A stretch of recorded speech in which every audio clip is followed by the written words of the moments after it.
தகப்பனுக்கும் தாய்க்கும் கீழ்ப்படிய வேண்டும்.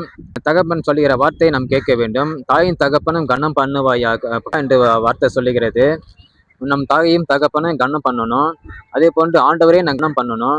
ஆண்டவரை கனம் பண்ண வேண்டும் என்றால் நம் தாய் தகப்பனுக்கு கீழ்ப்படிந்து நடக்க வேண்டும். அவர்கள் சொல்லுகிறபடி நாம் நடக்க வேண்டும். நான் எனக்கு மனநல பாதிக்கப்பட்டு இருக்கையில நான் வீட்டில் தங்க மாட்டேன். வீட்டில் வெளியில போயிடுவேன்.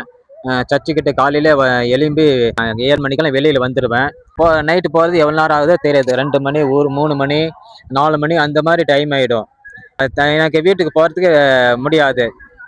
நடந்து அங்கங்கே இன்னைக்கெல்லாம் காலையிலேருந்து சாயந்தரம் வரையும் நடந்து நடந்து என் காலம் வலி எடுத்துரும்.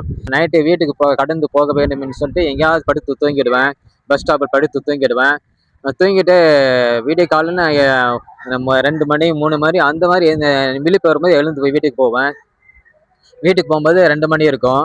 அப்போ என்னோட அம்மா வைக்கிற சாப்பாட்டை நான் கையை வச்சு ஜெபம் பண்ணிட்டு தான் சாப்பிடுவேன். இதெல்லாம் எனக்கு உணர்த்து. நான் இன்னைக்கெல்லாம் சாப்பிட முடியாது. அதனால நான் 2 மணிக்கு போனாலும் 3 மணிக்கு போனாலும் எவ்வளவு நேரம் ஆனாலும் என் தாய் வைக்கிற அந்த ஆகாரத்தை தட்டில் வச்சு ஜெபம் பண்ணிட்டு அப்புறமா சாப்பிடுவேன். சாப்பிட்டு உக்காந்துருப்பேன். என்னுடைய அப்பா வந்து பார்ப்பாரு. லைட் பிடிச்சிட்டு வந்து பார்ப்பாரு.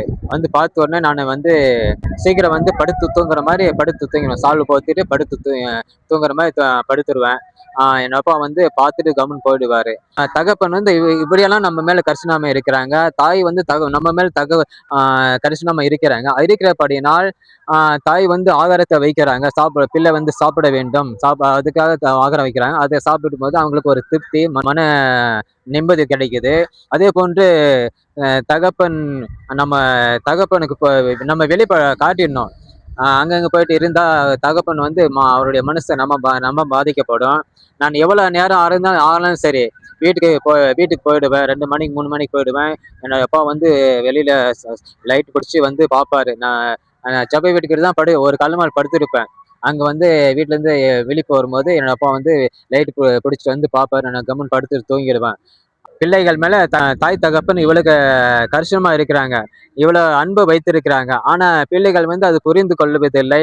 புரிந்து கொள்ளாத காரியத்தினால் அங்கங்க ஏதாவது தாய் தகப்பன் பேசினாலோ திட்டினாலோ வீட்டை விட்டு வெளியே போறாங்க. அப்பா அம்மா பேசுறது இல்ல. நானும் அப்படிதான் இருந்தேன். மனநல பாதிக்கப்பட்டு பேச மாட்டேன்.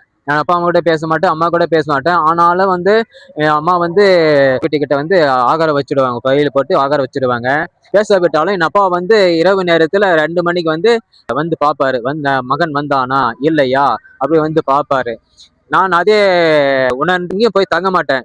எவ்வளவு நேரம் ஆனாலும் வீட்டுக்கு போயிடுவேன். விடிய காலத்துல நான் என் அப்பாவுக்கு என் முகத்தை காட்டிடுவேன். இன்னும் எவ்வளவு நேரம் ஆனாலும் அங்கிருந்து தங்கி தூங்கிட்டாலும் விடிய காலத்துல என் முகத்தை என் அப்பாவுக்கு காட்டிடுவேன். ஒரு நாளைக்கு விடிஞ்சு போயிடும். 5 மணி ஆயிடும், 6 மணி ஆயிடும். இப்போ நான் வீட்டுக்கு போறதுக்கு 6 மணி ஆகும்போது அந்த 6 மணிக்கு என் அப்பா வந்துருவாரு. அப்போ பார்த்துருவாரு. பார்த்துட்டா மகன் வந்துட்டான். அவனுக்கு என் அப்பாவுக்கு ஒரு திருப்தி.